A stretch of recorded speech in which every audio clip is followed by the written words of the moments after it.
অনেক আগে থেকে আমরা আনঅফিশিয়ালি আমাদের এখানে চালু ছিল।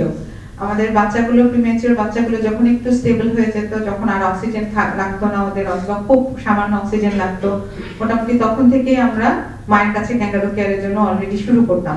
তবে রিসেন্টলি আমরা এটা অফিশিয়ালি আমাদের প্রোগ্রামটা শুরু হয়েছে। এখন আমরা বাচ্চা স্টেবল হওয়ার পর কিছু ক্রাইটেরিয়া, একটা প্রোটোকল আমরা তৈরি করেছি এবং সেই প্রোটোকল অনুযায়ী আমরা ক্যাঙ্গারু কেয়ার খুব দ্রুতই শুরু করে দিই। আমাদের অনেক ছোট বাচ্চা এমনকি অক্সিজেন লাগছে, যারা এখনো টেম্পারেচার মেইনটেইন করে না, ওয়ার্মার কেয়ারে আছে, তাদের জন্য আমরা ক্যাঙ্গারু কেয়ার শুরু করে দিয়েছি এবং এটাতে আমরা ফলাফলও ভালো পাচ্ছি মাশাআল্লাহ। যে দেখতে পাচ্ছি যে তাদের টেম্পারেচার পরবর্তীতে কন্ট্রোল করতে সুবিধা হচ্ছে, ইনফেকশন কন্ট্রোলে ভালো হচ্ছে, ফিডিং টলারেট করছে এবং সর্বোপরি মায়ের সাথে একটা বন্ডিং তৈরি হচ্ছে এবং মাও বাচ্চার কেয়ারে সরাসরি ভাবে সম্পৃক্ত হতে পারছেন। এটা আমি মনে করি এটা আমাদের এবারকার হাসপাতালের একটা বড় সাফল্য।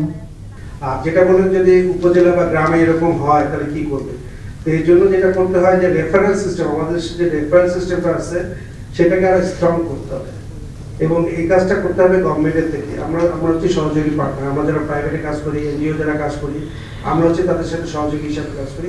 এটা গভর্নমেন্টকে এনশিওর করতে হবে। ডিস্ট্রিক্ট লেভেল পর্যন্ত এই কেয়ার আছে আমি জানি, এবং যদি এরকম কোনো রোগী এন্টিমেডিকেল চেকআপের আওতায় থাকে তাদেরকে আগেই সাজেস্ট করতে হবে যে তারা ডিস্ট্রিক্ট লেভেল হসপিটালে যোগাযোগ রাখবে, যাতে তারা জরুরি মুহূর্তে সেই সব হসপিটালে যেতে পারে।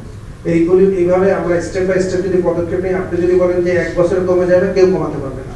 আমাদের আজকের যে মৃত্যু হার কমে আসছে, শিশু মৃত্যু হার, ইনফ্যান্ট মর্টালিটি, আন্ডার 5 মর্টালিটি, এটা কিন্তু গত 10 বছরে যে আমাদের স্বাস্থ্যক্ষেত্রে অগ্রগতি হয়েছে সেটার ফসল।